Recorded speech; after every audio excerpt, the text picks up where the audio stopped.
Good morning. How do you feel?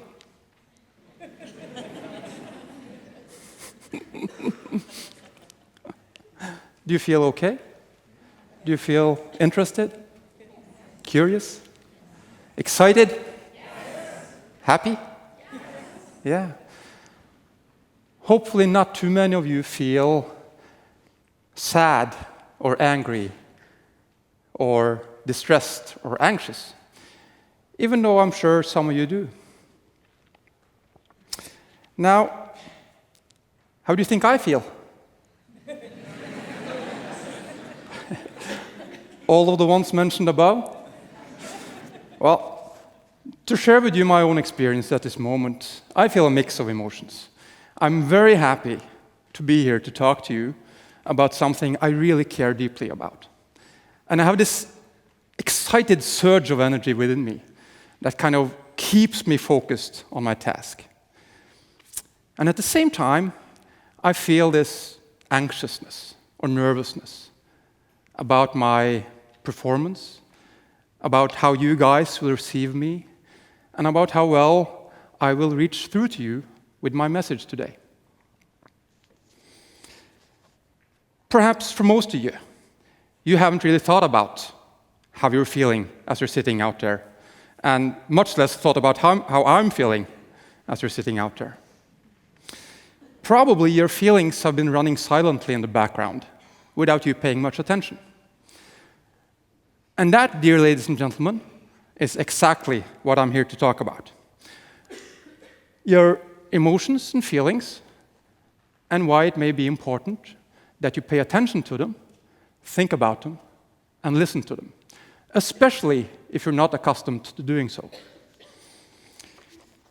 Now, arguably, there is still a strong notion in our society holding that feelings are inherently irrational, problematic, or bothersome.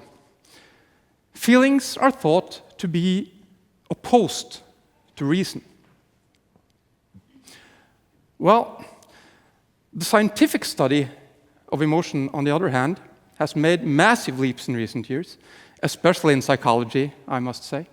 So now, the prevailing understanding of emotion is that feelings are essential, not only for survival, but for our healthy development and functioning as well. So from this perspective,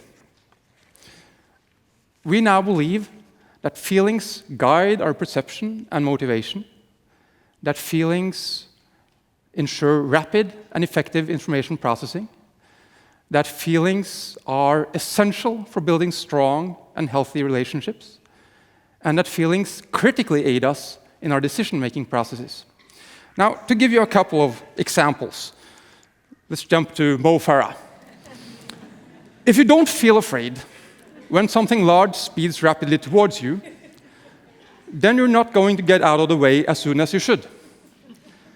If you don't feel distress when your children cry, you probably won't run to them to provide comfort when they need you.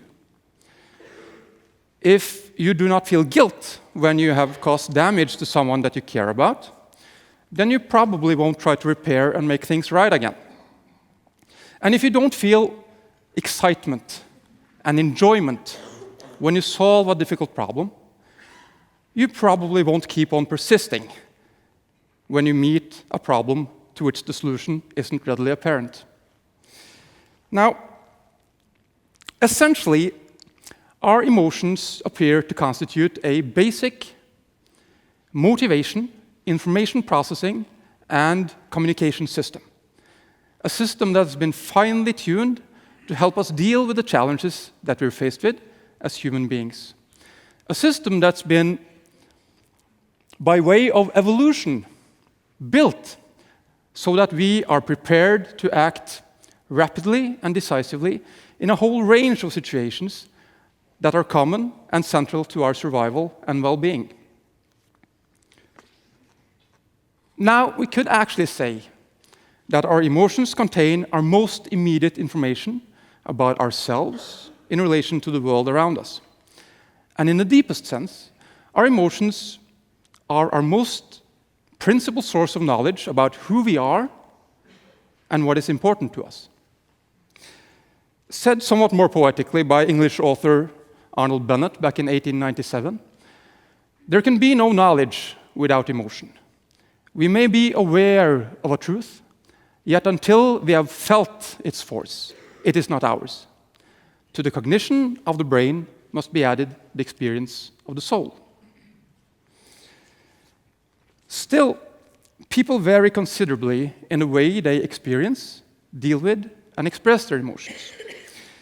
So even though all of us have pretty much the same repertoire of feelings, there are huge differences in how we have those feelings and in how well we deal with those feelings.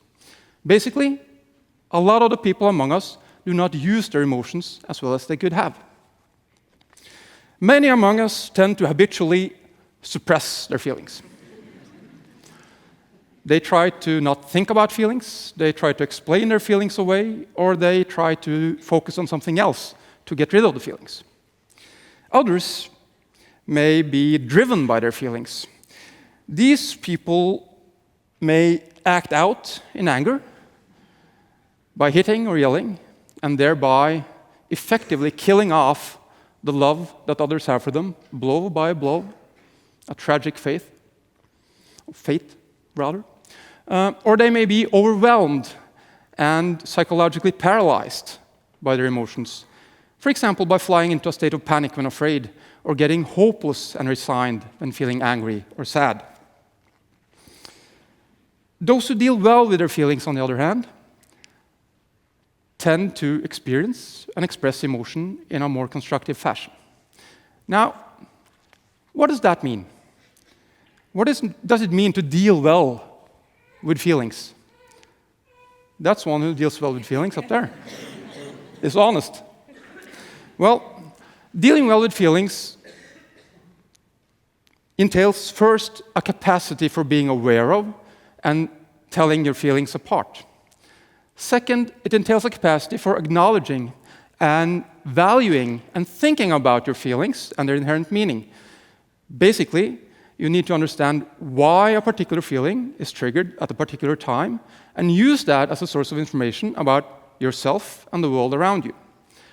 Third, it entails a capacity for acknowledging to others that you have a feeling and communicating to others in such a way that they understand how you feel.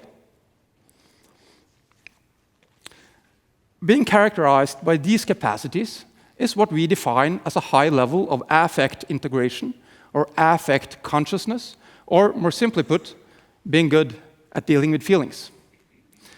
Now, I must emphasize, this doesn't mean you have to have a black belt in feelings. You don't have to be an emotion poet or an affect guru.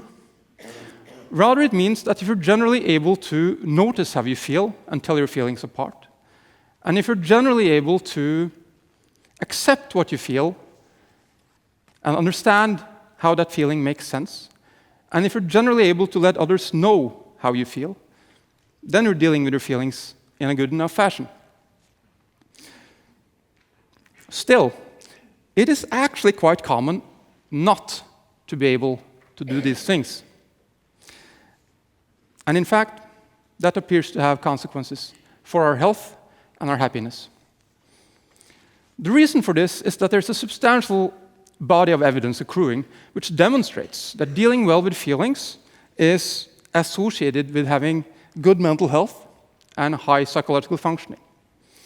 For example, we now know that dealing well with feelings is related to experiencing low levels of psychiatric symptoms, such as depression and anxiety.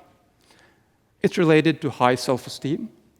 It's related to high levels of overall functioning, for instance, in work or school settings. And it's also related to having a healthy personality and the absence of common personality problems, such as narcissistic, paranoid, avoidant, or antisocial personality traits. In a similar way, dealing well with feelings is associated with having more satisfying relationships to other people and less social and relational difficulties. Now, Furthermore, we now know that dealing well with very specific feelings have specific advantages in other areas of life. For example, dealing well with tenderness and care is associated with warm and trusting relationships to other people. Dealing poorly with tenderness is associated with hostility, detachment, and social avoidance. Dealing well with anger is associated with being able to represent oneself in a healthy fashion and set clear boundaries for others. Dealing poorly with anger is associated with being exploitable, non-assertive, and socially inhibited. Dealing well with shame, guilt, fear, and sadness is associated with having an active and friendly interpersonal style. Dealing poorly with these feelings is associated with being hostile, cold, avoidant, and submissive in relation to others. Now, if we look at these findings, the implication becomes very clear. The way you deal with your feelings defines how you act in relation to others.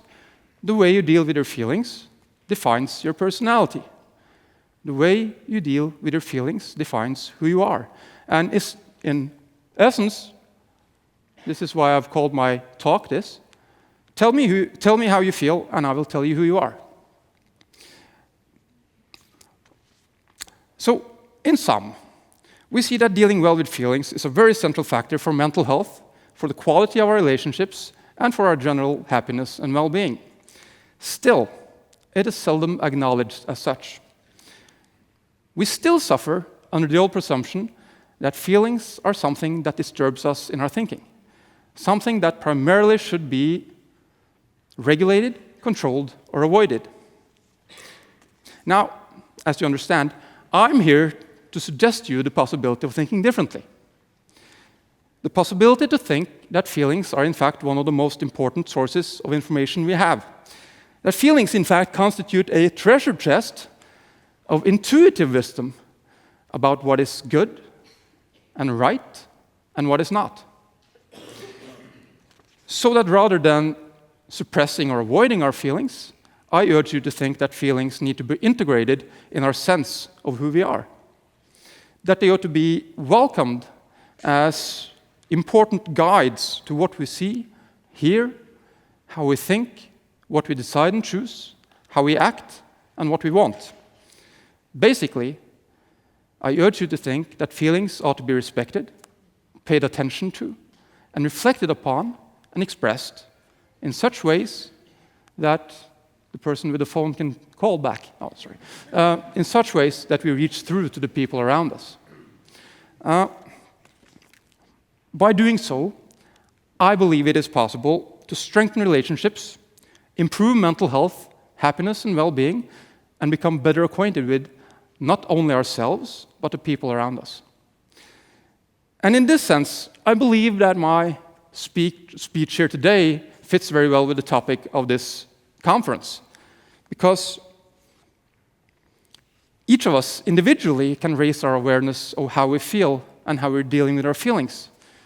Collectively, we can help each other build a new and shared consciousness of the importance of dealing well with feelings and make room for that in our dealings with each other. And then perhaps one day, and this is my hope and dream, dealing well with feelings will be just as important for our public health as exercising or eating well are today. I believe that the consequences for our health and happiness will be just as great, if not greater. So, as I'm going to leave you now, my hope is that I've inspired you to take a bit more time for paying attention to how you feel, that you'll be a bit more curious about the feelings of those around you, and that you'll put a bit more effort into dealing well with your own feelings and those of the ones you care about. In short, I'm asking you to help build this new and shared consciousness of the importance of feelings and how to deal well with them. So, ladies and gentlemen, what say you? Will you help? Yes. Thank you.